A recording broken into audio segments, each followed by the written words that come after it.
Okay, किन हजरात का फर्स्ट डे है? ज़रा हाथ खड़ा कर दें। हाइब्रिड में, फिज़िकल में फर्स्ट डे है। हाइब्रिड में हाथ खड़ा करें। इन्होंने लेक्चर अटेंड कर लिए हैं जो यूट्यूब पे पढ़े हुए थे? ये संडे को सोते रहे हैं? कम से कम आपको लेक्चर तो अटेंड करने चाहिए थे जो यूट्यूब पे पढ़े हुए हैं पहले 6 दिन के। चलिए अब आज और कल थोड़ा सा गुजारा चलाने की कोशिश करें और मीनवाइल 2-3 लेक्चर अटेंड करें। कल से शायद नया चैप्टर शुरू हो जाए, कल क्लास के एंड से या परसों की क्लास के सुबह से। तो फ़िलहाल जो समझ आ रहा है वो ज़रा समझें। कोई ऐसा 70-80% लेक्चर आपको समझ आ जाएगा इंशाल्लाह। अब आप लोग अगर इस नीयत से बैठेंगे पढ़ाई वो 20% जा रहा है बाकी लेक्चर में, फिर कुछ भी समझ नहीं आएगा। समझें, 100% समझ आना है तो बाकी 70-80 आ जाएगा। ओके,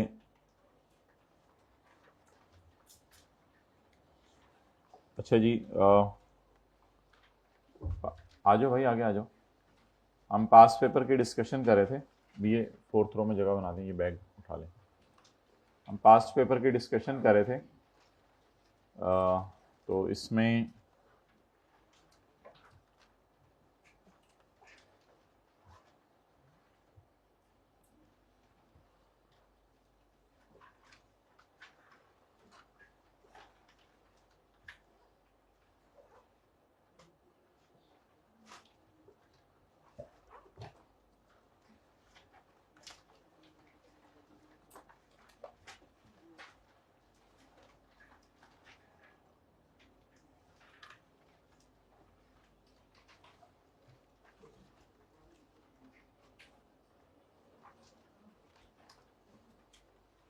इसी रो में जगह बन जाएगी। हाँ, इस रो में जगह बन जाएगी जिसमें आप पहले आई थी। आगे आगे आ जाए ना, आगे आ जाए। उस ब्रीफली पेज नंबर 16 है नोट्स का।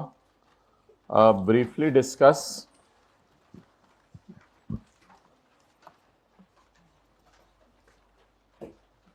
The residential status of the following persons under income tax ordinance 2001 for the tax year 2009। Tax year 2009 के लिए रेजिडेंशियल स्टेटस जो है वो आपने बताना है इन लोगों का। Asif is an employee of Balochistan government. Asif Balochistan government का एम्प्लॉई है। Who has been sent to UK for an official assignment on 1 December 2007 for 2 years. 1 दिसंबर 2007 को 2 साल के लिए उसे जो है वो बाहर के मुल्क भेज दिया। तो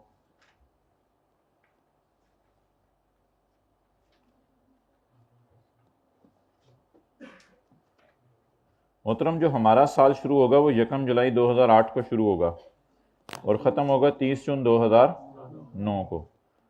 तो जो लोग पहला दिन है, हमारा साल जो है वो जुलाई में शुरू हुआ करेगा, जून में ख़त्म हुआ करेगा। हल्का हल्का मैं बताता रहूँगा। अच्छा, जो बंदा पाकिस्तान की गवर्नमेंट का एम्प्लॉई है और उसकी पोस्टिंग बाहर के मुल्क में हुई भी है, तो हाइब्रिड क्लास में मोबाइल यूज़ करते हुए सुने, तो उसकी पोस्टिंग बाहर के मुल्क में हुई भी है तो उसके लिए क्या रूल बनता है? भाई ये टेम्परेचर सबके तरह कर दें 16, और अगर कोई 15 वाला एसी आ गया 15 भी कर दें। जी बिल्कुल जी, चादर लेके आया करें घर से, अब इसका और कोई हल नहीं है। अच्छा, विंग्स भी इसके ऊपर हैं। ये 16 वाली बात पूछी नहीं गई थी, बताई गई थी। ज़्यादा सर्दी लगे तो बता दें, फिर कुछ करेंगे। ऑब्वियसली ये जहाज़ तो है नहीं कि ब्लैंकेट अवेलेबल हो इसमें। जहाज़ में दे देते हैं आपको ज़्यादा सर्दी लगे तो 1 दिसंबर 2007 को वो 2 साल के लिए जो है वो कहाँ भेज दिया गया है? 2 साल के लिए उसको भेज दिया गया है यूके। अच्छा जी, 1 दिसंबर 2007, 1 जुलाई 2007, 1 दिसंबर 2007, 1 दिसंबर 2007 यहाँ कहीं आएगा। तो 1 दिसंबर 2007 से 2 साल के लिए। अच्छा, अब हमारा साल पूरा साल ही पाकिस्तान से बाहर रहा, तो जब हमारा साल पूरा साल ही पाकिस्तान से बाहर रहा तो इसको रेजिडेंट समझा जाएगा या non resident?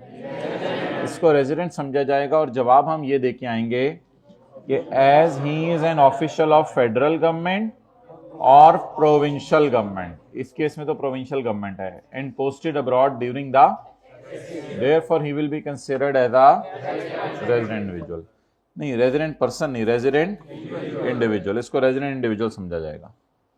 Okay next, messrs Akhtar Abbas and company, साथ वाले को घूर के देखें जो कल नहीं आया था, जरा घूर के देखें जो कल नहीं आया था, बारिश की वजह से परेशान हो गया था। Messrs Akhtar Abbas and company is a partnership firm. Partnership के लिए ये रूल है कि उसका मैनेजमेंट एंड कंट्रोल पाकिस्तान में मौजूद हो, बेशक थोड़े से अरसे के लिए भी, थोड़े से अरसे के लिए भी। Messrs Akhtar Abbas and company is a partnership firm and doing a business of financial consultancy in Pakistan as well as UAE.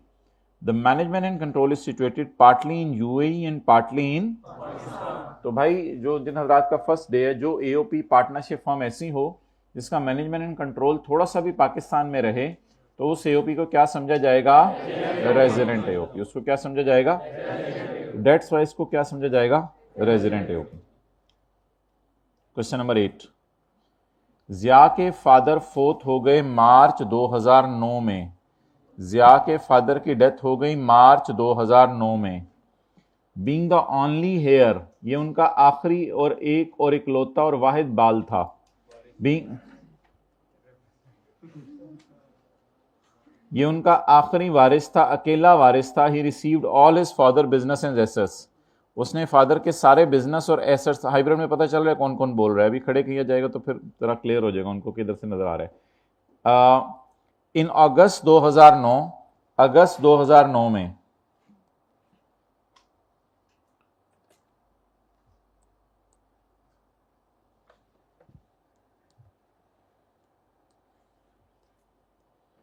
ये जी 30 जून 2009 है, ये 1 जुलाई 2008।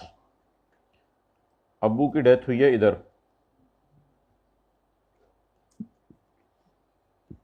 अब्बू की डेथ हुई है इधर। Being the only heir received in August 2009, August 2009 में यहाँ कहीं। He received a notice from income tax department, उसको इनकम टैक्स डिपार्टमेंट से एक नोटिस आया है to pay unpaid tax liabilities along with penalty and additional tax, penalty भी दे और कुछ ज़्यादा टैक्स भी दे। Zia is of the view that his since his father expired, क्योंकि उसके अब्बू फोत हो चुके हैं, द नोटिस इज रेलिवेंट। मरे हुए बंदे का टैक्स क्या लेना, जिया का ये ख्याल है।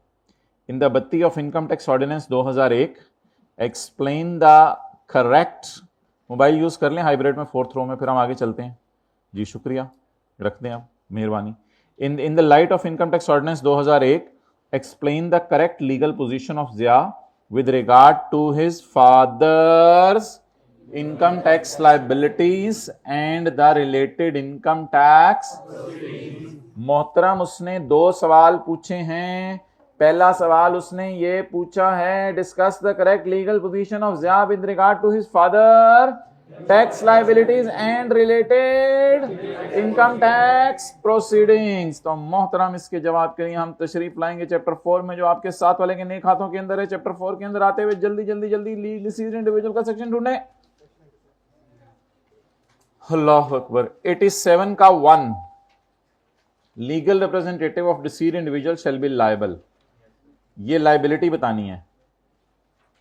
तो उसकी इनकम टैक्स लाइबिलिटीज के बारे में 87 का 1 लिख के आएंगे। ओके गाय, साथ वाले की तरफ ऐसे मुंह करके पूछे ओके गाय, ऐसे आंखें ऊपर की तरफ उठा के पूछे ओके गाय।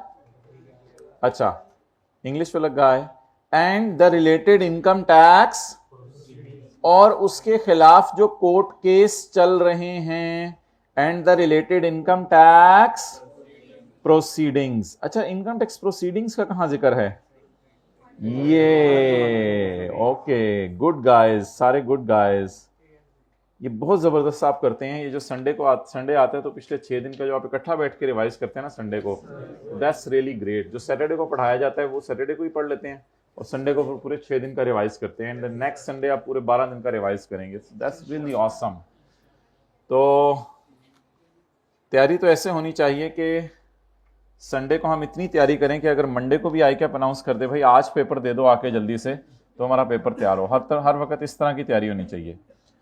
और आप पढ़ रहे हैं या नहीं पढ़े, इसकी बहुत बड़ी इंडिकेशन ये है कि घर वाले अभी से कहने लगे हैं बेटा अभी से तुमने इतना पढ़ना शुरू कर दिया है। अगर ये फिक्रा आप लोगों को अभी तक सुनने को नहीं मिला तो इसका मतलब है आप पढ़ नहीं रहे। तो इसके जवाब में हम लिख के आएंगे 87 का 3। तो अभी इंशाल्लाह क्लास के एंड पे मुझे याद कराइएगा, ये सारे मैंने क्वेश्चन दिए थे तो मैं आपके रजिस्टर पे चेक भी करूंगा आप लोगों ने लिख के सॉल्व किए या नहीं किए। ओके, आपका मुंह क्यों बन गया? मैं और बना देता हूं।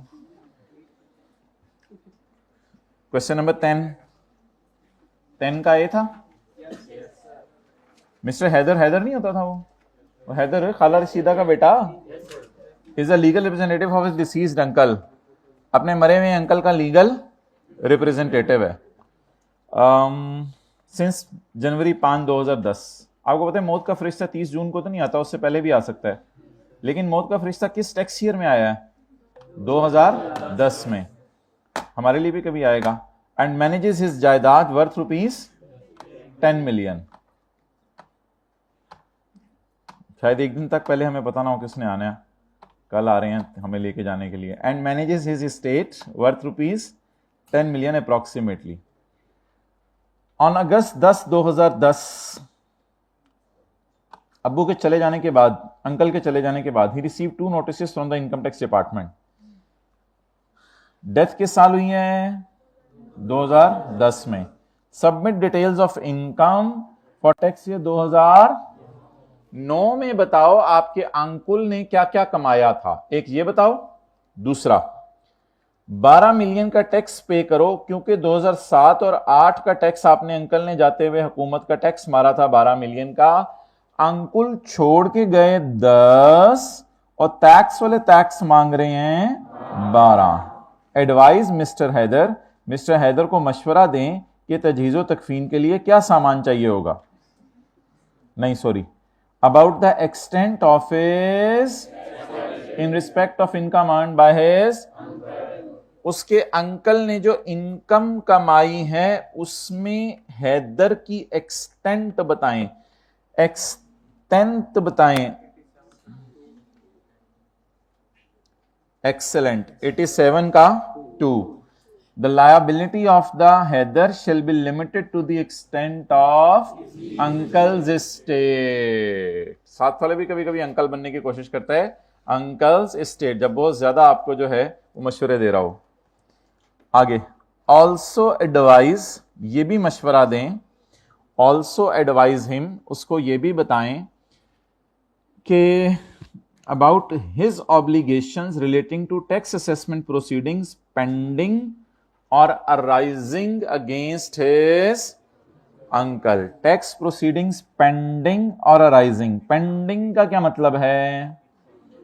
जो केसेस उनके मरने से पहले उनके खिलाफ शुरू हो चुके थे। और अराइजिंग का क्या मतलब है? जो केसेस उनके मरने के बाद उनके खिलाफ शुरू हो सकते थे। तो पेंडिंग के जवाब में कौन सा लिख के आएंगे? 3A। और अराइजिंग के जवाब में कौन सा लिख के आएंगे? 3 का B। ये 3A 3B लफ्ज तो याद नहीं करना, लेकिन कम से कम रेफरेंस देने के लिए तो भी मैं बोल सकता हूं कि कौन कौन सा लिख के आएंगे।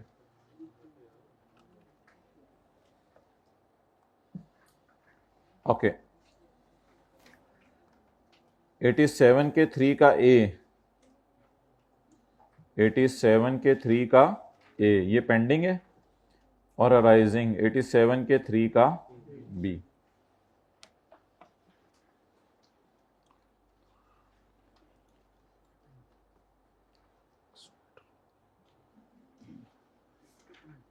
एक 2 मीटर मोबाइल दूर रख के पढ़ा करना है आपने। मुनासिब ये है कि बस रख दिया करें और सुबह आते हुए फिर ले आया करें।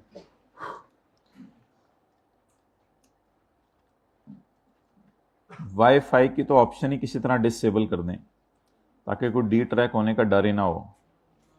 आगे जी क्वेश्चन नंबर 15।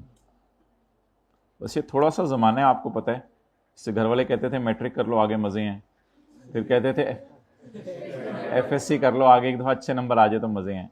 तो अब मैं भी आपको एक स्टेटमेंट दे रहा हूँ, बस ये 6 साल मोबाइल छोड़ दें, आगे तो मज़े हैं फिर। आगे तो बस आपको जॉब्स ही जॉब्स मिल रही होंगी, 1 घंटे जाना पड़ेगा, 10 लाख तनख्वाह मिल जाएगी 1 घंटे की, और जो है वो बीवी भी फर्मा बरदार होगी, बच्चे भी फर्मा बरदार होंगे, सारी दुनिया वाले आपको जो है वो फूलों पे उठाए होंगे, तो आगे तो मज़े ही मज़े हैं, तो बिल्कुल टेंशन लेने की ज़रूरत नहीं। बस ये 6 साल किसी तरह गुजार लें मोबाइल के बगैर, आगे मज़े ही मज़े हैं। आगे चलें, क्वेश्चन नंबर 15। तो मतलब ये है सारी बातों का कि प्लस माइनस के लिए अपने आप को मेंटली प्रिपेयर रखें, प्लस माइनस की वजह से परेशान ना हुआ करें, सारी बात का ये मकसद था। तो ये कभी ना समझिएगा life is a bed of roses.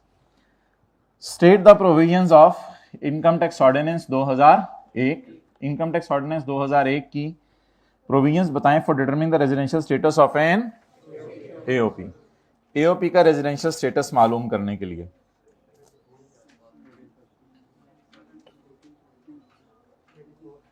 Page number 3 नहीं 3, ये resident AOP.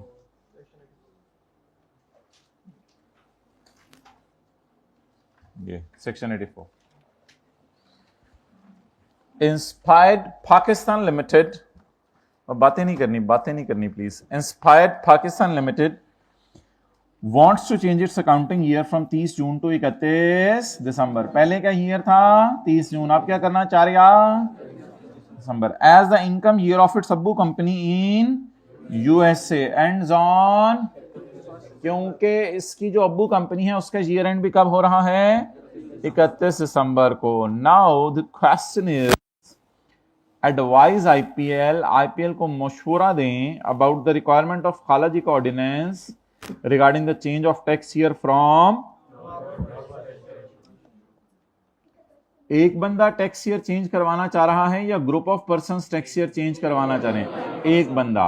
Inspired Pakistan limited is a company, ये एक कंपनी है, कोई 4-5 कंपनीज इकट्ठी जाके टैक्स ईयर चेंज नहीं करवाना चाह रही, इट इज एक कंपनी। तो ये एक कंपनी अपना टैक्स ईयर चेंज करवाना चाह रही है, तो इसके बारे में वो पूछ रहा है क्या किया जाए। सवाल है 3 नंबर का, advise about the requirements regarding change in from normal to special. तो सबसे पहले रिक्वायरमेंट में अप्लाई, आपने क्या करना है अप्लाई। दूसरी रिक्वायरमेंट इन, तीसरी रिक्वायरमेंट किसको, to allow him to use 12 month pay other than normal tax year, and the commissioner may allow him, the order will be passed by the commissioner if the condition mentioned below is, और 0.5 भी जिक्र करके आना है। तो 74 का 3 और 5, कितने लोगों ने घर में यही लिखा था, हाथ खड़ा करके बताएं। ओके शुक्रिया।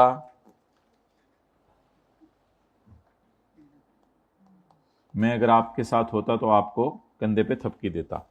क्वेश्चन नंबर अगला कौन सा जल्दी बताएं। 19। अहमद नहीं होता था वो जो पतंग उड़ाता रहता था, गिर गया। हमेशा बोंगी मारनी है, हमेशा कोई ना कोई जो है ना अगले के बारे में बुरी बात करनी है। गिर गया था। Ahmed is responsible for managing the property of his uncle who died on 5 February 2013।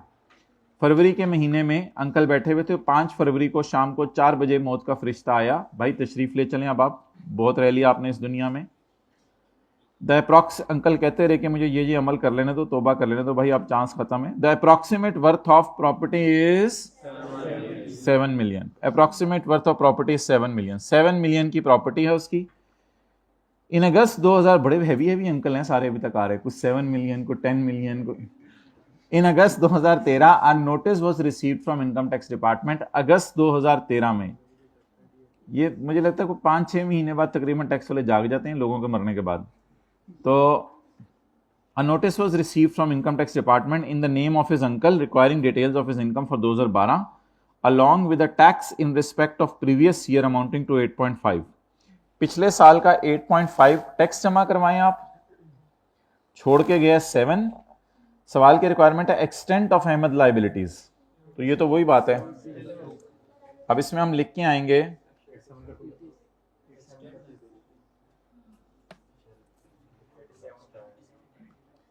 87 का 2. The liability of legal representative shall be limited to the extent of. Therefore, the property left by uncle is rupees 7 million and the tax demand is 8.5 million. So the Ahmad is only responsible up to the extent of rupees 7 million. ये वाली land भी लिख के आएंगे. His obligations related to tax assessment proceedings pending. Pending कहाँ थी? 3A में और arising 3B में. तो 3A और 3B भी लिख के आएंगे, साथ साथ हाइब्रिड में बातें भी कर लेंगे. ओके चलें.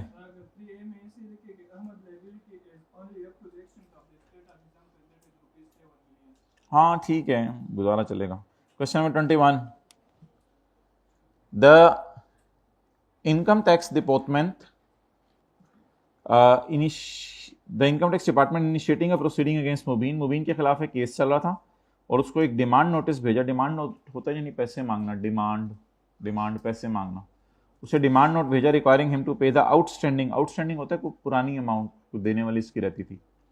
Outstanding amount of his tax liability for tax से 2015 along with a default surcharge. Default surcharge अक्सर वो लेट पेमेंट के ऊपर मांगा जाता है कि आपने डिफॉल्ट कर दिया पेमेंट में तो ज्यादा पैसे दें. However, before settlement of tax liability, tax देने से पहले मुबीन इस दुनिया से चला गया. Under the provisions of Income Tax Ordinance 2001, describe whether tax authorities would able to recover the amount of tax after Mubeen death. क्या वो मुबीन के मरने के बाद भी मुबीन से टैक्स ले सकते हैं उसके मरने के बाद? And what would be the extent of such recovery. अब ये दो सवाल हैं, क्या मरने के बाद उससे टैक्स लिया जा सकता है, और दूसरा सवाल ये है कि what would be the extent of such recovery. Yes से तो काम नहीं चलेगा, आपको जवाब दे के आना पड़ेगा. The legal representative shall be liable for any tax that Mubeen would have become liable if he had not died in car accident and any tax payable in respect of income of deceased estate. तो 87 का 1 लिख के आना पड़ेगा. Would be able to recover 87 का 1 और extent में 87 का 2 लिख के आना पड़ेगा. मोबाइल जिन हजरात ने इस तरह रखे हुए हैं कि उनको नजर आए तो ये जरा उल्टे करके रख दें. मोबाइल हाइब्रिड में फिजिकल उल्टे करके रख दें ताकि कोई नोटिफिकेशन आए तो आपको नजर ना आए, क्योंकि बहुत सारे नोटिफिकेशन मैं आपको इधर से भेज रहा हूं, पहले उनको जरा रिसीव कर लें. Comment on the status. उसके स्टेटस पे कमेंट करना है. वो तो आप माशाल्लाह आदी हैं स्टेटस पे कमेंट करने के. Comment on the status. Status पे कमेंट करना है of the proceedings initiated against. जो मुबीन के खिलाफ प्रोसीडिंग इनिशिएट हो चुकी हैं उनके स्टेटस पे कमेंट करना है. ये कौन सी वाली हैं? टेकन वाली होंगी या which could have been taken वाली होंगी? क्यों, सवाल में क्या लिखा हुआ है? इनिशिएटेड या टू बी इनिशिएटेड? इनिशिएटेड वाली कौन सी होंगी? टेकन या टू बी टेकन? तो तीरी का 187 के तीरी का ए. नेक्स्ट. क्या नाम रखा अम्मी अब्बू ने? दानेश्वर. मिस्टर दानेश्वर, अ रिनाउंड ऑथर. आप लोगों को भी पता होगा उसका, रिनाउंड ऑथर है ना. कंप्लीटेड हिज बुक ऑन बंदों की हरकतें इन 2.5 years. इंसानी रवैयों के ऊपर उसने बात छेड़ दी. देखें जरा साथ वाले को, उसका रवैये में तब्दीली आई है. इंसानी रवैयों पे उसने बात छेड़ दी और ये बात ऐसी छिड़ी कि 2.5 साल तक काबू नहीं आ सकी. वो लिखता ही रहा इसके ऊपर, पता नहीं कहां से होकर गुजरा था, जिंदगी ने क्या क्या दिखाया था उसको कि 2.5 साल तक वो इंसानी रवैयों पे लिखता रहा. Full stop. जब इंसानी रवैयों पर लिख के फारग हो चुका था वो, तो he received a lump sum of 9 lakh रुपए से मिले इस किताब से in May 2016 on account of royalty. Royalty होता है यानी किताब का किराया, किताब बेच के जो पैसे है वो उसको मिले. Discuss the taxability of 9 lakh received by mister dynamic. Mister Daneshwar, Daneshwar ने जो 9 लाख रुपए कमाए इसकी टैक्सेबिलिटी बताएं। क्या ऑथर को किताब लिखने में 24 महीने से ज्यादा लागे हैं या नहीं लागे? लागे हैं। तो जिस बंदे को किताब लिखने में 24 महीने से ज्यादा लागे तो the author may elect the 9 lakh in a tax year as royalty for the work as having been received in that year and the preceding 2 years in equal proportion. I will really welcome you on coming late, guy. How dare you to come late? We hereby open it for you. Come here. Come here. Really a G. Please come here.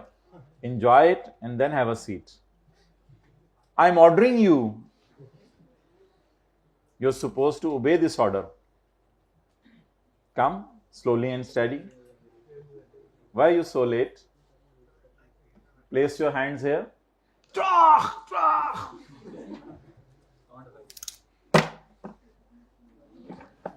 Okay अच्छा, लेकिन इसमें यह बात आपके जहन में घर जाके आ सकती है कि क्यों नहीं मारा था मैंने इनको, सॉरी, ये बात आपके जहन में घर में जाके आ सकती है कि 9 लाख को 3 पे डिवाइड करेंगे तो 3 लाख आएगा।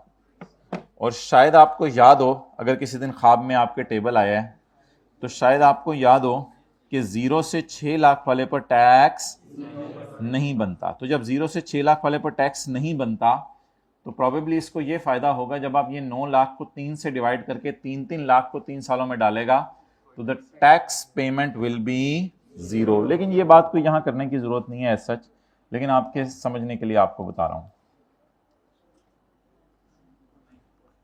Under the provisions of Income Tax Ordinance 2001, state the situations where the expenditure is required to be apportioned for the purpose of claiming a, जहां आपने एक्सपेंडिचर को अपोर्शन करना है,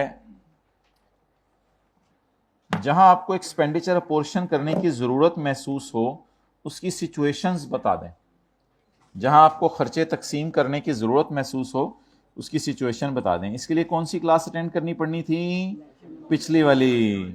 जिसने पिछली वाली क्लास अटेंड नहीं की वो अपना मुंह गुस्से में फुलाए ताकि मुझे पता चले कि उसने पिछली क्लास अटेंड नहीं की। कोई खुदा का खौफ किया करें, शर्म आनी चाहिए क्लास छोड़ते हुए। देखिए मेरे और आप जैसा बंदे में इतनी हिम्मत नहीं है क्लास छोड़े, है हमारे में हिम्मत ना, हमारे में ये हिम्मत है कि लेट आए। अब इसके लिए बहुत बड़ा जिगरा और हिम्मत चाहिए होती है। क्लास छोड़ना कोई आम बंदे का काम है नहीं, बहुत खास लोग होते हैं। ऐसे लोगों से दोस्ती नहीं करनी, बहुत खास लोग होते हैं।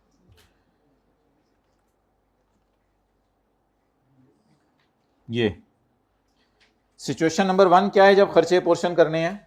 हाइब्रिड में लास्ट रो में बातें अगर थोड़ी देर के लिए बंद कर दें तो मैं पढ़ा लूं, आइंदा से फिर सीट्स बदलनी पड़ेंगी। अच्छा, फ्रंट रो वालों को तो कोई कसूर नहीं ना, अगली रो वालों को। अच्छा, तो 2 हेड्स ऑफ इनकम में आप इनकम कमा रहे हैं, या किसी हेड ऑफ इनकम में इनकम कमा रहे हैं और किसी और पर्पस के लिए आप उस बिजली को इस्तेमाल कर रहे हैं, या किसी हेड ऑफ इनकम में टैक्सेबल इनकम भी कमा रहे हैं और फाइनल टैक्स रिजीम की इनकम भी कमा रहे हैं। एक्सपोर्ट सेल को हमने कहा था और डिविडेंड इनकम को ये एक फाइनल टैक्स रिजीम होती होगी कोई, बस कभी देखेंगे जब ये आएगी। तो ये 3 सिचुएशंस हैं जहां आपको खर्चों को क्या करना पड़ेगा? अपोर्शन। सिचुएशंस, शन मांगी थी, शंस मांगी थी, शंस मांगी थी। आबिद था, आबिद वही स्कूल वाला हमारा दोस्त जो हमेशा आखिरी बेंच पे बैठता था। Abid is legal representative of his दादा अबू, नाना अबू। अच्छा, तो नाना अबू क्या कहते हैं अंग्रेज? Mini grandfather. उनको भी मेरे ख्याल से ग्रैंडफादर ही कहते हैं अंग्रेज, पता नहीं कौन सा होता है। ग्रैंड पा, पा माँ,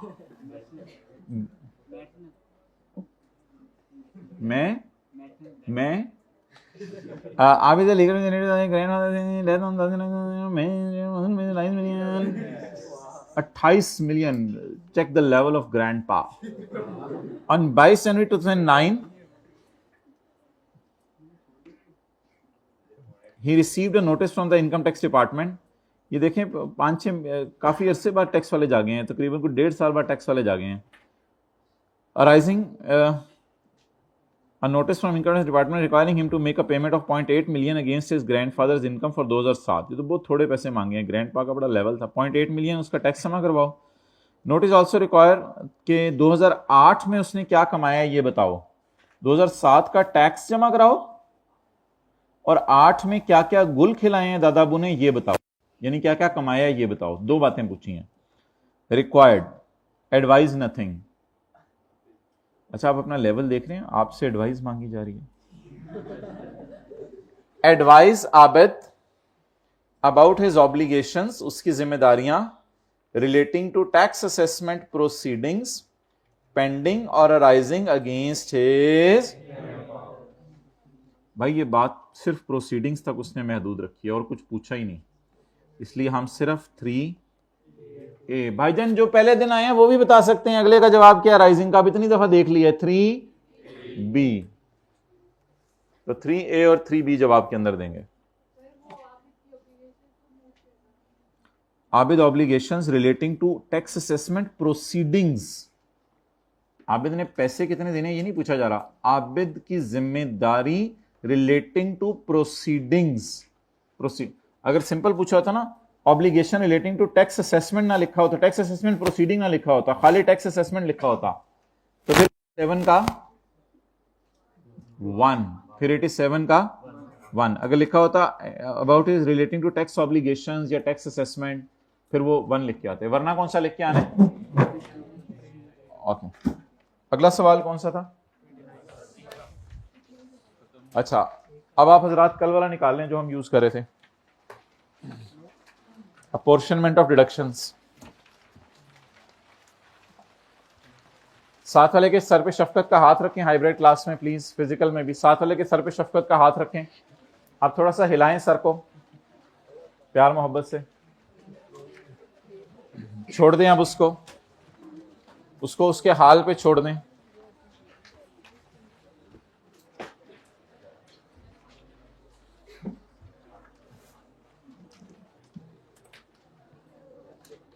अच्छा जी next,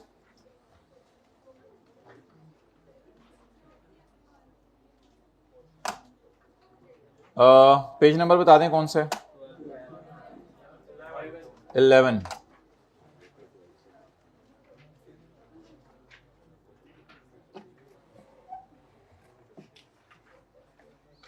page number 11।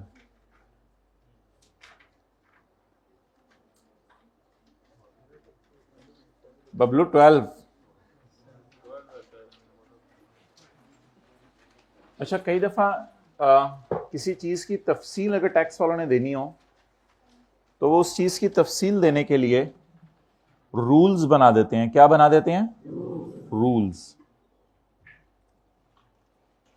Any expenditure,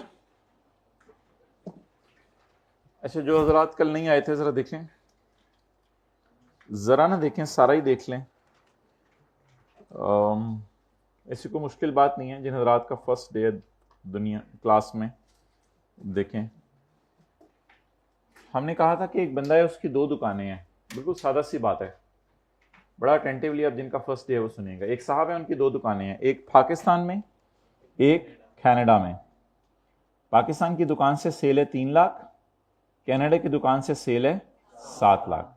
Pakistan की दुकान पे रशीद को तनख्वाह दी 10,000 और कनाडा की दुकान के अंदर जो है सिम्पसन को तनख्वाह दी 7,000। इसके अलावा एक इश्तिहार चला टीवी के ऊपर जिसका खर्चा 5,000 हुआ। इस 5,000 को हमने 1,500 पाकिस्तान की शॉप में से माइनस कर दिया था और 35, आंखें खोल के क्लास लेनी, और 3500 कनाडा की शॉप में से माइनस कर दिया था। माइनस करने की बेसिस हमने ये बताई थी कि 5,000 को हमने डिवाइड किया था 1 मिलियन पे और मल्टीप्लाई कर दिया था 7 लाख से ताकि कनाडा की दुकान का खर्चा निकल आए, और फिर 5,000 को हमने डिवाइड किया था 1 मिलियन से और मल्टीप्लाई कर दिया था 3 लाख से, ताकि भाई जल्दी आना हाइब्रिड में, जल्दी आना जरा होके, तो 3 लाख से मल्टीप्लाई कर दिया था ताकि पाकिस्तान की दुकान का खर्चा निकल आए। तो 5,000 को क्या किया था हमने, तोड़ो तोड़ो तोड़ो अपोर्शन कर दिया था। अब इधर जो पहली लाइन लिखी हुई है, any expenditure that is incurred for a class. Any expenditure that is incurred for a class shall be allocated to that class. That class. भाई बाल दीवार पे ना लगाएं, ऑयल लग जाता है फिर दीवार पे, मुश्किल होता है उतारना। अच्छा जी, an expenditure that is incurred, नहीं भाई मोहब्बत से कह रहा हूं, आप बुरा क्यों बना गए हो? Hybrid class second row, ball point पकड़ी हुई है हाथ में, हम मोहब्बत से बात की है, बुरा ना बनाया करो यार, ऐसी बात हो क्लास के बाद आके बता दिया करो, मुझे बुरा लगा था। एनी एक्सपेंडिचर, टेक लगा लो दोबारा, I take my, any expenditure, relax हो जाओ, any expenditure that is incurred for, बेशक आप लेट के क्लास लें लेकिन बस अटेंटिव रहें, बेशक ये चौंकड़ी मार के बैठ जाए करें, मेरी तरफ से कोई पाबंदी नहीं है, लेकिन बस अटेंटिव रहें। एनी एक्सपेंडिचर, हम तो हर 10 मिनट मोबाइल देखें तो अटेंटिव होते हैं। Any expenditure that is incurred for a particular class shall be allocated to, वो कौन सा एक्सपेंडिचर है जिसके बारे में मैं वाजे तौर पे कह सकता हूं कि this is incurred for a particular class? 10,000 is incurred for particularly Pakistan sale and 7,000 is incurred particularly for, so if it is so then it means कि सैलरीज के साथ हम लिख सकते हैं कि ये वाजे तौर पे क्लास ऑफ इनकम के लिए हुआ है, या कोई डाउट है इसमें? अच्छा, अबू बड़े भाई के लिए बड़ी वाली जर्सी लेके आए, छोटे भाई के लिए छोटी वाली जर्सी लेके आए, आप पता चल जाएगा किसके लिए कौन सी वाली है, बिल्कुल फॉर अ पर्टिकुलर पर्सन लेके आए। लेकिन अबू खरबूजा लेके आए, अब वो कौन कितना खा रहा है, कौन कितना खा रहा है पता नहीं, तो कुछ चीजें होती हैं जो स्पेसिफिकली एलोकेट की जा सकती हैं, कुछ का होता है पता नहीं चलता। Any expenditure for a class shall be allocated to that class. Expenditure that is incurred for a class shall be allocated to that class. Underline कर लें जो मैंने हाईलाइट किया। अब जरा ये अधूरी सी बात पढ़े, समझ आ रही है जी? भाई जिनका फर्स्ट डे है उनको ये बात समझ आ रही है, जरा हाथ खड़ा करके बताएं हाइब्रिड में। जिनका फर्स्ट डे है उनको ये बात समझ आ रही है, हाथ खड़ा कर दें। अच्छा नहीं समझ आ रही है, शुक्रिया। तो जो खर्चा जिस किसी हेड के लिए स्पेसिफिकली किया है वो वहां माइनस कर दें। अच्छा, अब अगला मसला ये है कि एडवर्टाइजमेंट का खर्चा है, तो टीवी तो दोनों जगहों पे देखा गया है, तो एडवर्टाइजमेंट का खर्चा फिर कहीं एक जगह माइनस करें या दोनों में थोड़ा दोनों में थोड़ा। एनी कॉमन एक्सपेंडिचर, एनी, तो एडवर्टाइजमेंट के साथ लिखें कॉमन एक्सपेंडिचर। आंखें खोल के क्लास लेनी, ये सबसे बड़ा हदफ है आपका। एनी कॉमन एक्सपेंडिचर, एनी, नींद पूरी करके आया करें, 6 घंटे सोया करें, 6 घंटे तो सो के आया करें। 8 घंटे? Oh man, not at all. कितने घंटे होते हैं दिन में? 24। 6 निकाल दें सोने में, ठीक है। और इधर देखें सारे, और 2 घंटे निकाल दें खाने में, पीने में, नमाजों में, और 3 घंटे चलें कर लें। और बताएं, 3 घंटे निकाल दें खाने में, पीने में, नमाजों में, नहाने में, धोने में, कपड़े धोने में, ये 3 घंटे निकल गए। अच्छा जी, कितने रह गए? 15। अच्छा, क्लासेस लेते हैं आप कॉलेज में, तो चलो 2 घंटे में जो है वो लगा लेता हूँ एक क्लास के, हालांकि 2 घंटे कुछ क्लासों के होते नहीं, 2 घंटे लगा लेते हैं क्योंकि टेस्ट भी चलो बीच में आ जाते हैं। 6 घंटे उसके हो गए, ठीक है। और आने जाने का आधा घंटा कर लें। अब आप दूर अगर रहते हैं तो ये आपका कसूर है, इसमें मेरा कोई कसूर नहीं है। ये 2 घंटे वाले तो ये करीब शिफ्ट हो जाएं, ये एक घंटा, ये इधर से भी आपने बहुत क्वेश्चन निकाला है, लेकिन अगर ये बस पे जाते हैं ऑब्वियसली तो फिर तो उधर भी पढ़ने का मौका है, तो इसलिए इसको आधा घंटा कर देते हैं। अच्छा, क्या हो गया, कितने बच गए? 8.5 आवर्स। अच्छा जी, आधा घंटा आप बिल्कुल क्रिकेट खेलें, एक्सरसाइज करें, वर्जिश करें, जो भी करें, आधा घंटा। अच्छा, बड़ा सांस फूल जाता है भाई, तो सही तरह करके मैं आपको बताता हूँ, मेरे पास क्लास का जाना है, एक्सरसाइजेज हैं, बंदे अच्छा वाला सांस फूल जाता है, पसीना आ जाता है बंदे को आधे घंटे में। कहाँ की बातें कर रहे तू? वार्म अप 10-12 मिनट वाला भी होता है, 8 घंटे। तो इसमें 2 घंटे एक सब्जेक्ट को, 2 घंटे एक सब्जेक्ट को, 2 घंटे एक सब्जेक्ट को, और 2 घंटे वो जो पिछले पूरे हफ्ते में पढ़ा है उसको बंदा रिवाइज करता रहता है। इतना टाइम है आप लोगों के पास, इतना टाइम है, आई एम रियली अमेज्ड। 8 घंटे, very lucky people you are.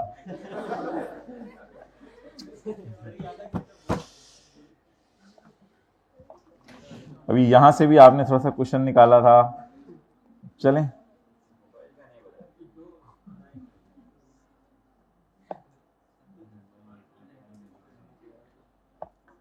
Sunday को तो बहुत खुला टाइम होता है, संडे को तो ये वाले 15 घंटे अवेलेबल होते हैं पूरे। संडे को तो 15 घंटे बंदा पढ़ पढ़ पढ़ पढ़, तो वाह, 5 घंटे बंदा 3 सब्जेक्ट्स के ऊपर लगाए, पिछला सारा रिवाइज करके फारग हो जाए।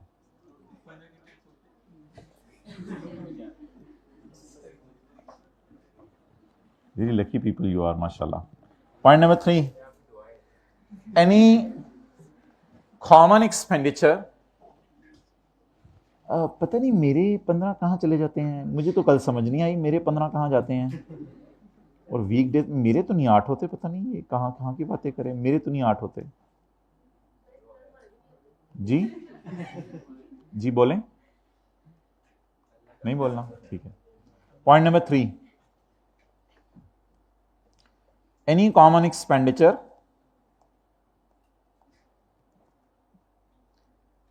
Any common expenditure, any common deduction. बहुत ज़्यादा टाइम दे दिया आपको ये 3 घंटे खाने पीने नमाजों के लिए, ये बहुत ज़्यादा टाइम है। Any common expenditure, any common expenditure, advertisement किसी खास हेड के लिए है या दोनों पर तकसीम किया जा सकता है? Any common expenditure, any common deduction. Allowances भी कभी पढ़ेंगे, बस फिलहाल जैसे साथ वाले को बर्दाश्त करें वैसे अलाउंस के लफ्ज को बर्दाश्त कर लें। Any common expenditure, any common deduction, any common allowance which relates to business, चाहे वो बिजनेस का हो, इंक्लूडिंग प्रिजम्पटिव। प्रिजम्पटिव होते फाइनल, फाइनल टैक्स रिजीम ये होती है जैसे आप एक्सपोर्ट सेल कर दें तो उसके लिए टेबल 1 और 2 वाले रेट नहीं है। एक्सपोर्ट सेल के लिए हुकूमत पाकिस्तान ने थोड़े कम रेट रखे हुए हैं, वो रेट हमारे सिलेबस में नहीं है, वरना मैं रेट बोल भी देता, तो इसलिए उन रेट्स को कंसिडर करने की जरूरत नहीं है। Any common expenditure, any common deductions, any common allowances which relates to business including presumptive income कर लें आप, फिर वो आपको रिदम नहीं बनेगा, फिक्र अच्छी तरह याद नहीं होगा, ये ऐड कर लें बेशक आप इसमें। Including presumptive income and including exempt income की मैंने आपको मिसाल दी थी एग्रीकल्चर। अगर एक बंदा जो है वो मैंगो बेच रहा है काश्त करके, काश्त करके, खरीद के नहीं, खुद काश्त करके बीज बो के, अगर वो बेच रहा है तो फिर ऑब्वियसली उसकी इनकम एग्रीकल्चर और उस पर टैक्स माफ है। Shall be allocated to each class of income according to common. खर्चों को कैसे एलोकेट करेंगे? फॉलोइंग फॉर्मूला लगा के। फॉर्मूला क्या होगा? अमाउंट ऑफ खर्चा। अच्छा, मिसाल के तौर में मैं बात करता हूं, अमाउंट ऑफ खर्चा, खर्चा कितना है? एडवर्टाइजमेंट 5000, अमाउंट ऑफ खर्चा into gross receipt for all class of income. Gross receipt for, gross receipt होती है, अभी तक इसमें से खर्चे माइनस नहीं हुए। ग्रॉस रिसीट ना सेल को कहते हैं। जैसे दुकानदार है जो बोतलें बेच रहे हैं, वो बोतलें बिस्किट बेच के जो पैसे आ रहे हैं वो ग्रॉस रिसीट है। कॉलेज वालों के लिए जो है आप जो फीस जमा करवा रहे हैं वो ग्रॉस रिसीट है, उसमें से खर्चे माइनस कर दें वो तो नेट हो जाता है ना। तो ग्रॉस रिसीट से मुराद सेल। Gross receipt for all class of income 3 lakh plus 7 lakh, तो gross receipt for all class of income, इससे डिवाइड करें, ये कल हमने किया था, multiply by gross receipt for फील करें फॉर तो क्लास ऑफ इनकम में मिसाल के तौर पे पाकिस्तान शॉप ले लें तो क्या बन जाएगा? देखें कैलकुलेटर ने बाहर के फेंके 1500। तो ये वो फॉर्मूला है जो कल आपने अपने नेक या गुनाहगार हाथों से, एज द केस में बी, सॉरी नेक हाथों से अप्लाई किया था। Amount of expense divided by gross receipt for all class of income multiplied by gross receipt for uh class of income. Formula याद हो गया? ओके जी, किसने पानी पीना है तो बोतल ले आए, इधर से भरवा लें।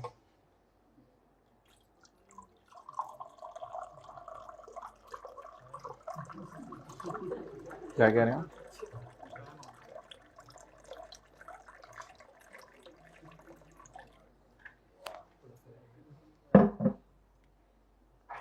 अच्छा जी,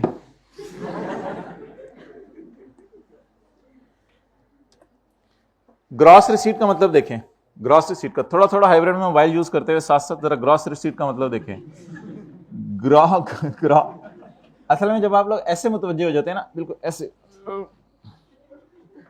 तो लगता है बहुत ज्यादा मुतवज्जे हो गए आप।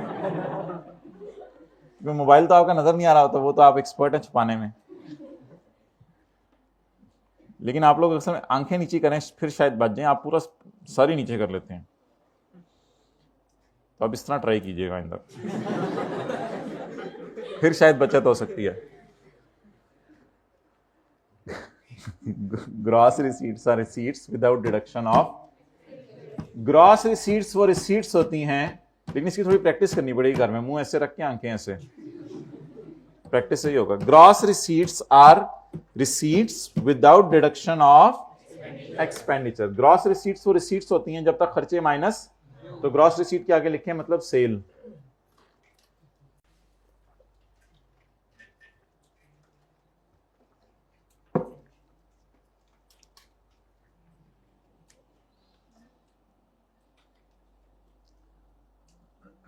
Common expenditure, common deduction, common allowances means common common खर्चे, जैसे एडवर्टाइजमेंट था, it is an expenditure that is not clearly allocable to any, is it clearly allocable to any class of income?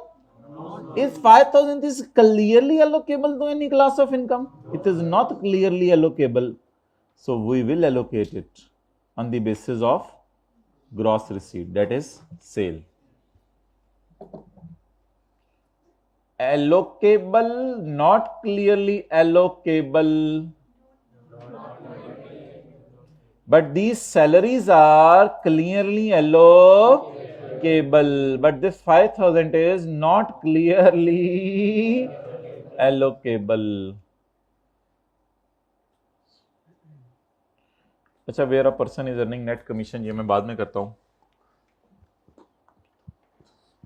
In this rule, इस rule में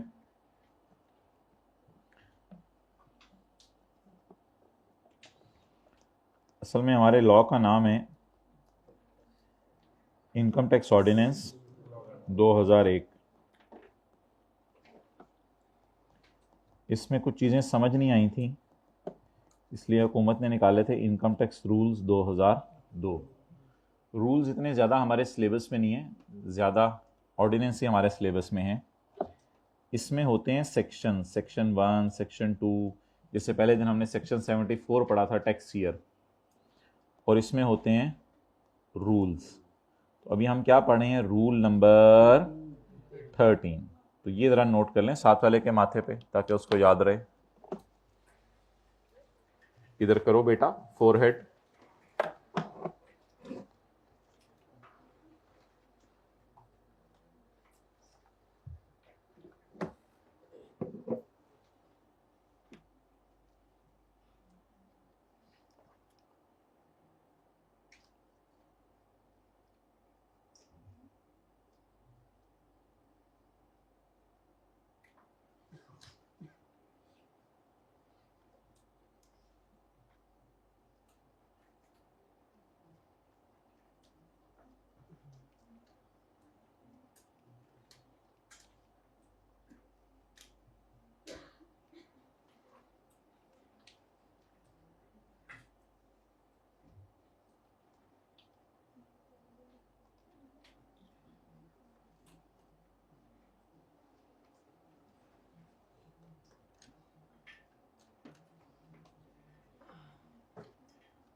okay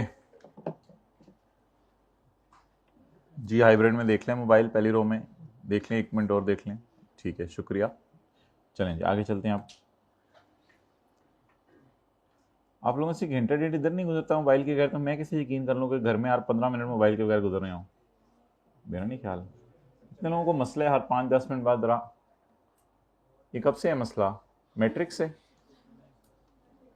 अच्छा,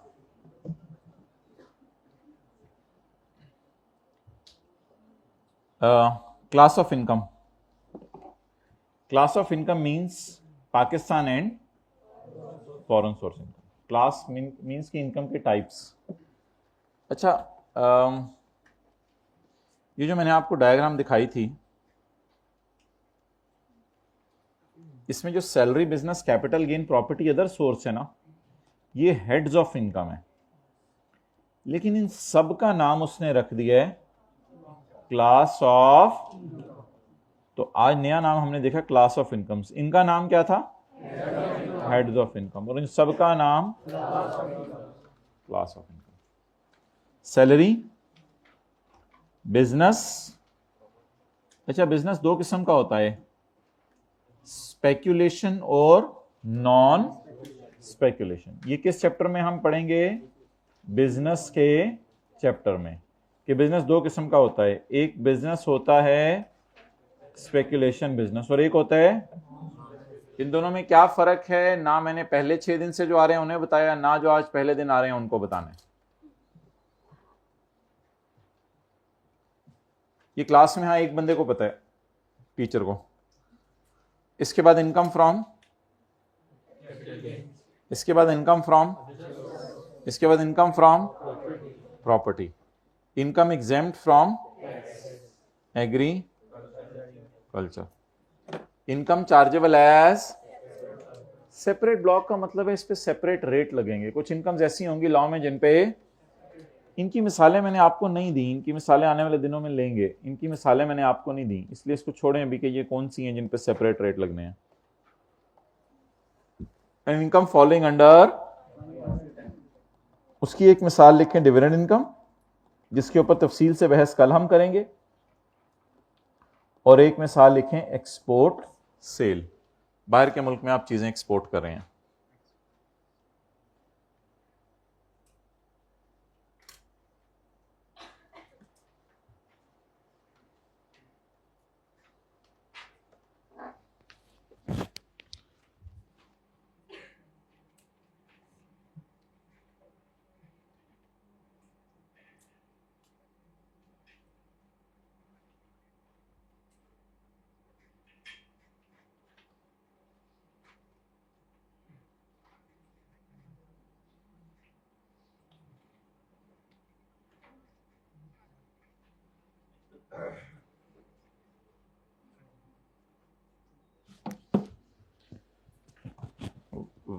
While allocating expenses, the nature and source of each class must be considered.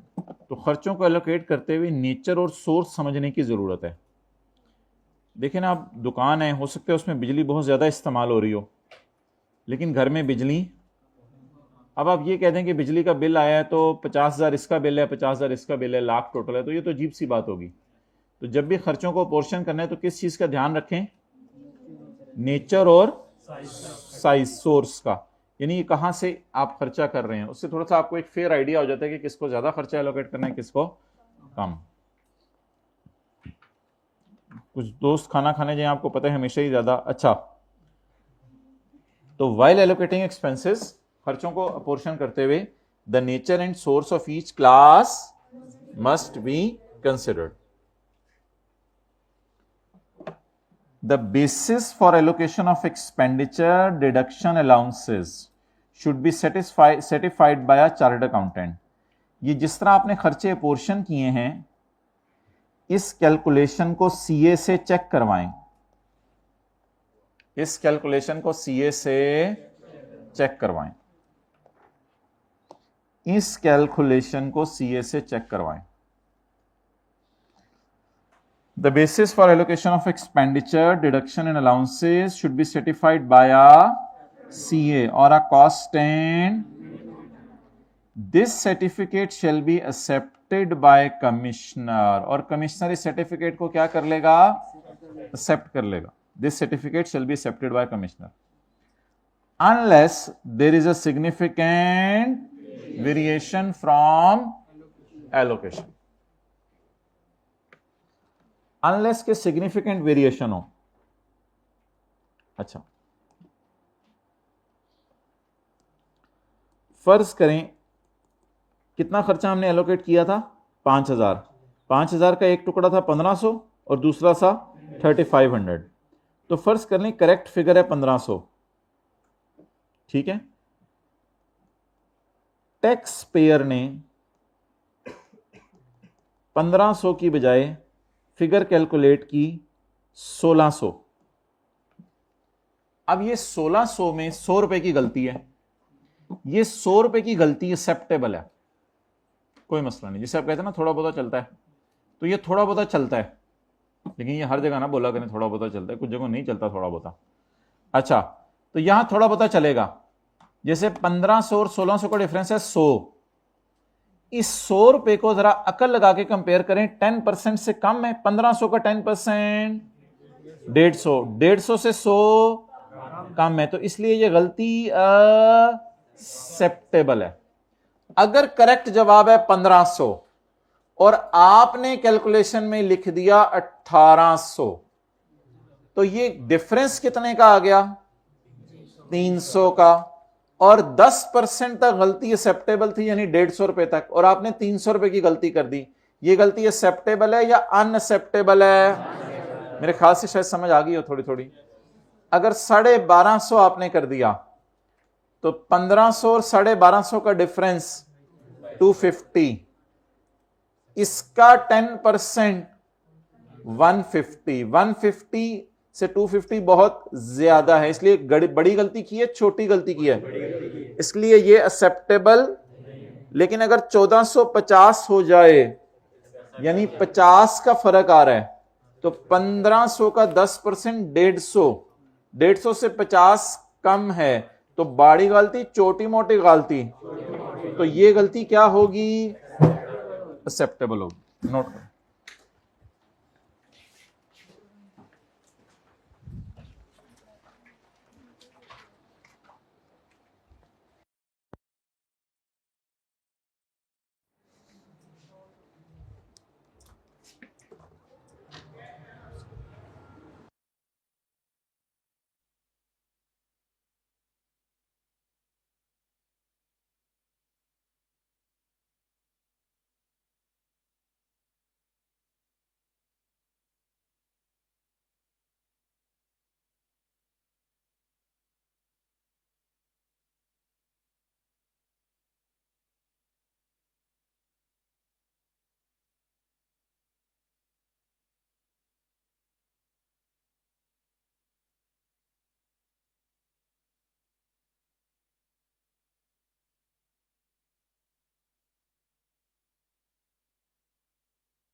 सुन लें, आवाज आ रही है। The basis for allocation of expenditure deduction and allowances should be certified by a CA और cost and management accountant, ये भी एक qualification है। This certificate shall be certified by commissioner, और कमिश्नर इस सर्टिफिकेट को मान लेगा अनलेस देयर इज अ बड़ी वेरिएशन। बड़ी वेरिएशन क्या होती है, 10% प्लस या 10% minus beyond the limits from allocation. Allocation की जो फिगर है उससे अगर 10% प्लस चले जाएं ज़्यादा या 10% माइनस चले जाएं, फिर उस गलती को बड़ी गलती समझा जाएगा। अच्छा जी, इसको एक दफ़ा नज़र मार लें। कोई भी खर्चा जो किसी एक हेड के लिए किया गया उसको वहाँ से माइनस कर दिया जाएगा। जैसे हमारे सवाल में सैलरीज थी, किसी कॉमन खर्चे को, कॉमन डिडक्शन को, कॉमन अलाउंस को, चाहे वो बिजनेस हो including final income and including exempt income, इसका क्या मतलब है, चाहे वो बिजनेस हो, चाहे वो फाइनल हो, चाहे वो एग्जेम्प्ट हो। मिसाल के तौर पर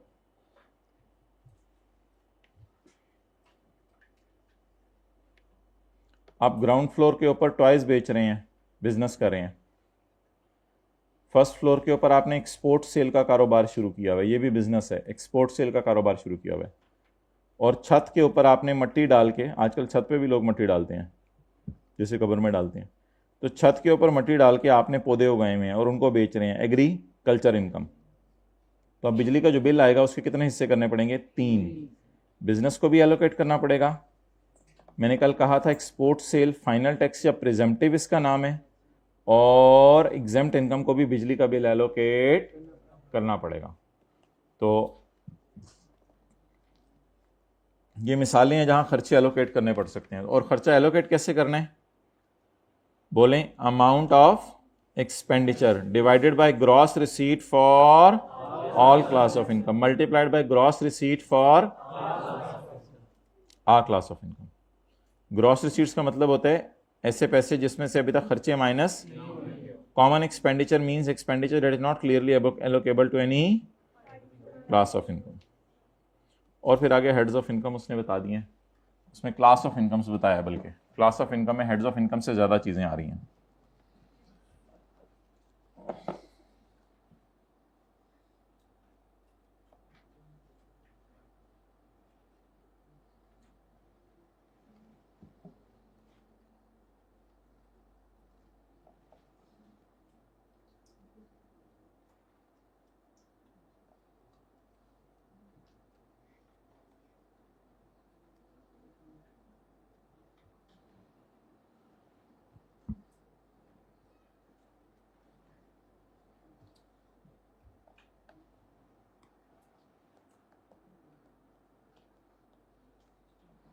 अच्छा, एक बंदा एजेंट है।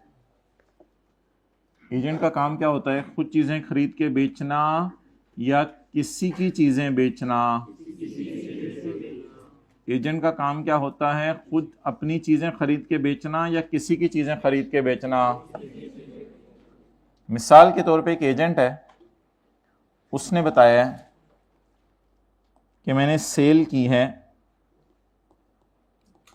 50 मिलियन की,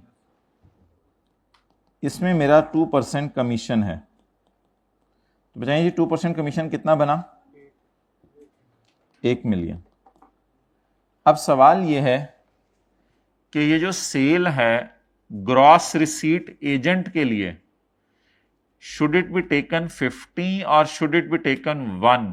एजेंट के लिए what should be the gross receipt? वैसे तो एजेंट को 50 आए, लेकिन एजेंट को 49 तो आगे देना पड़ा होगा, और अपने लिए इसने कितना रखा होगा, सिर्फ 1 million. Now the question is what is the gross receipt for agent? It is called as net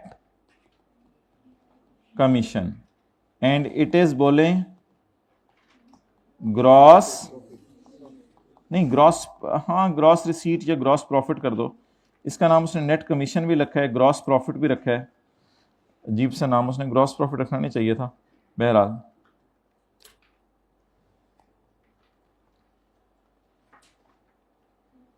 net commission या ग्रॉस प्रॉफिट, लेकिन इसका असली नाम है gross receipt.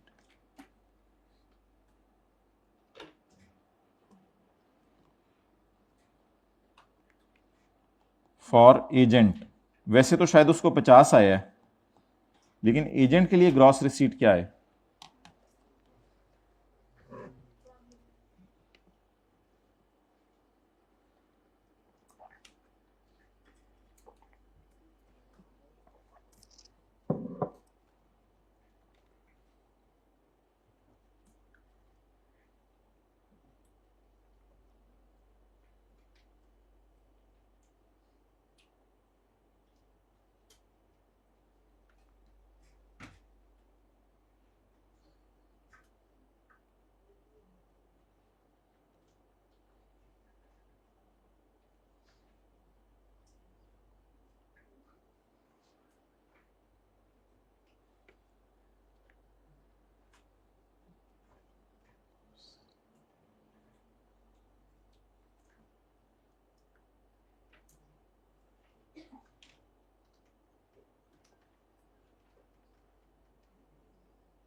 Okay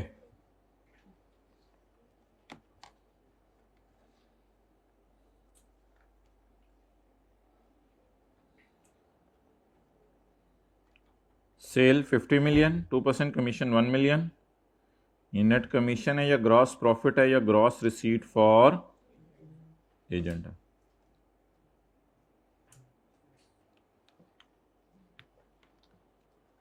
where a person is earning net commission और brokerage, इसे net commission भी कहा जाता है, ब्रोकरेज भी कहा जाता है, then his gross profit will be taken as sale, then his gross profit will be taken as cell.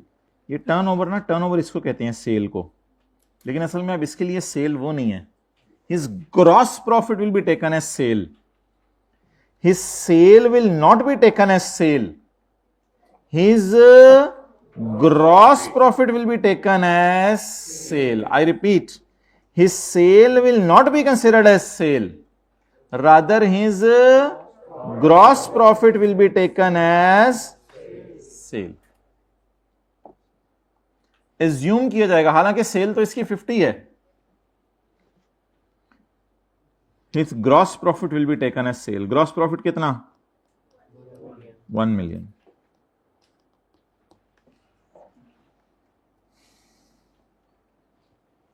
अच्छा जी, अगले पेज पे हैं जी। मोहतरम हजरात, जिनका आज फर्स्ट डे है, बिल्कुल नई बात, अगली पिछली बातों से 0% ताल्लुक। अभी तक तो शायद कुछ ऐसी बातें हो रही थी जिनका कोई आगे पीछे से ताल्लुक हो, लेकिन अब आगे हमने जितना पढ़ना है एंड तक, आज और कल, उसका पिछले पढ़े से कोई ताल्लुक नहीं है। बस एक काम छोटा सा मेहनत करके अगर आप लोग आज कर लेना तो वो बहुत ही ज़बरदस्त हो जाए। लेक्चर नंबर 3 बेशक पहले जाके देख लें, और अगर लेक्चर 3 अभी पहले जाके नहीं देख सकते तो कम से कम ये टेबल लगाना, टेबल 1 और 1A, 1 और 2, ये किसी दाएं बाएं वाले से समझ लें। तो ये जो साथ बैठा हुआ है आपके बंदा जो नया है, पहले दिन आया है, ज़रा अपने साथ वाले से पूछे कि आप मुझे ये टेबल 1 और 2 लगाना सिखा सकते हैं। अगर वो इनकार करे तो फिर जो है वो आप देख लें, फिर लेक्चर 3 अटेंड कर लें। पूछें ज़रा साथ वाले से, भाई जो जिनका फर्स्ट डे है पूछ लें साथ वाले से क्या उसने खा जाने। इसी तरह दोस्ती होती है। हाँ, हो सकता है उसे खुद ना आता हो, फिर ठीक है, फिर लेक्चर 3 अटेंड कर लें। कम से कम ये टेबल लगाना सीख लें कल तक।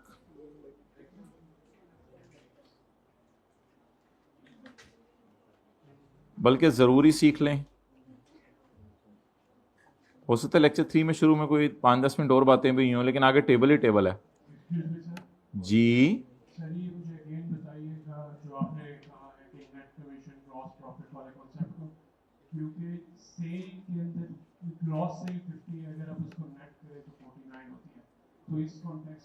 सेल नहीं, उस सेल नेट तो 49 उस बंदे के लिए जिसका बिजनेस है। मैं एजेंट की बात कर रहा हूं, उसको तो 1 मिलना है ना,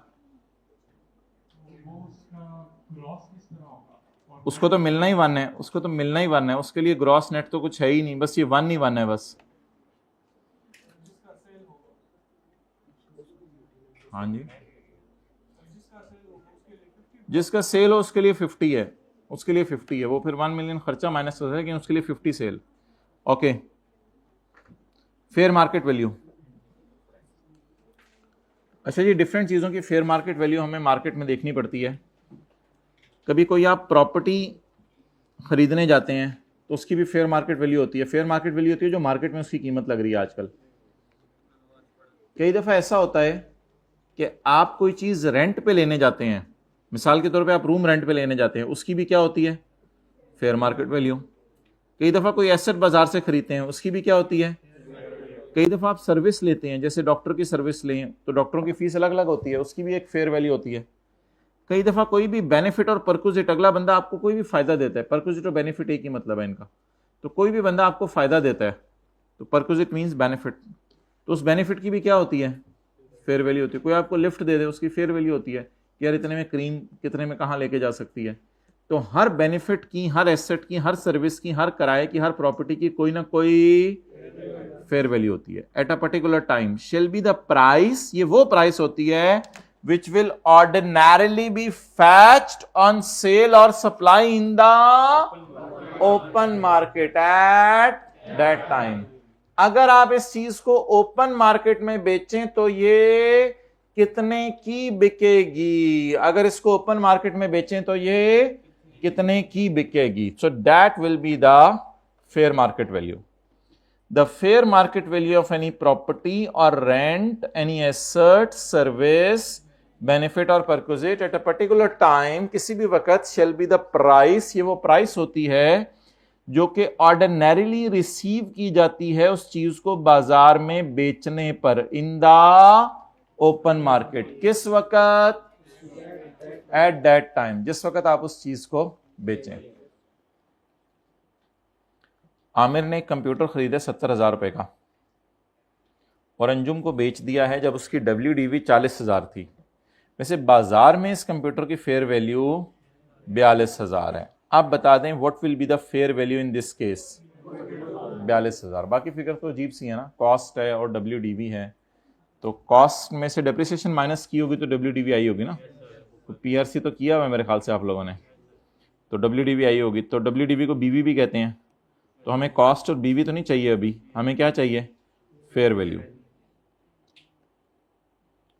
अच्छा, अब अगला कॉन्सेप्ट बड़ा अजीब सा है. हाइब्रिड में लास्ट रो में बातें करते हुए अगला कॉन्सेप्ट बड़ा अजीब सा है कि the fair market value shall be determined ignoring any restriction on transfer.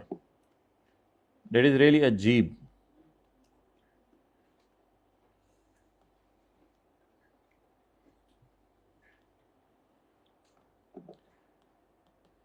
ये प्लॉट नंबर 73 है, ये प्लॉट नंबर 74 है. इस पर हुकूमत ने कोई रिस्ट्रिक्शन लगाई हुई है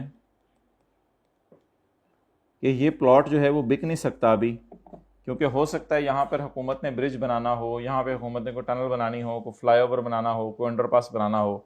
लेकिन प्लॉट 73 सेफ है, उसमें कोई मसला नहीं है. इस वजह से आप प्रॉपर्टी डीलर की दुकान पे जाते हैं तो इस प्लॉट की प्राइस आपको जो है वो मिलती है 20 मिलियन और इस प्लॉट की प्राइस आपको मिलती है 16 million. Because there is a restriction. Restriction में ये होता है कि हो सकता है गवर्नमेंट उतने पैसे ना दे जितने इसके प्लॉट के हैं जब कभी यहां पे ब्रिज बने. तो बाजार में ये कीमत चल रही है, फेयर मार्केट वैल्यू बाजार में प्रॉपर्टी डीलर्स के पास. लेकिन इनकम टैक्स ऑर्डिनेंस में फेयर मार्केट वैल्यू कुछ और होगी. इनकम टैक्स ऑर्डिनेंस में दोनों की फेयर वैल्यू ही 20 होगी. For determining the fair value under income tax ordinance we will ignore the restriction. We will, अब अजीब सी बात है लेकिन है तो है, अब क्या करें. नोट कर लें बस, इसमें से अब मैंने कुछ भी नहीं बताना. It's complete from my side. Now it's your turn.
Okay,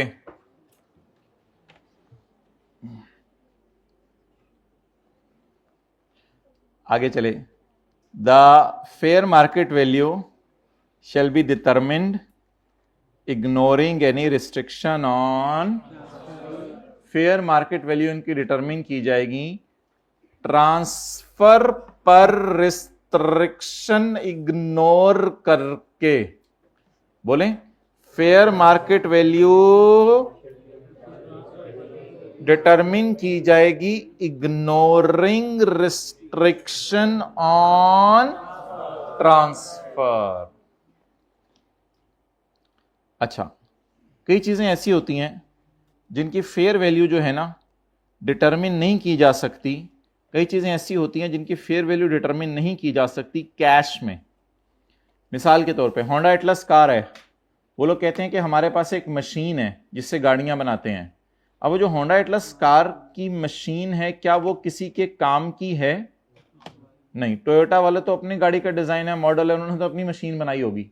तो कई दफा कोई ऐसा एसेट होता है जिसकी फेयर वैल्यू मालूम करना बाजार में लेके जाकर मुश्किल होता है, और उस एसेट के अंदर मसला ये आता है कि there is a fact that this amount is not convertible to cash. आपके पास जो है वो कोई बहुत पुराने जमाने का फोन हो, जो सब वो परदादा जी के जमाने का, लक्कड़ दादा के जमाने का आपके पास फोन हो, और आप वो बाजार में लेके जाएं बेचने के लिए, लोग कहेंगे भाई इसको तो वैल्यू साइन नहीं की जा सकती कैश में। तो फिर ऐसे एसेट के लिए क्या करें?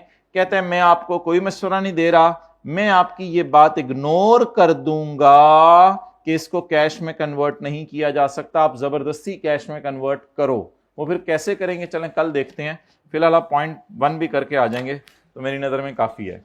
7 वाले को ले जाएं, क्लास खत्म हो चुकी है।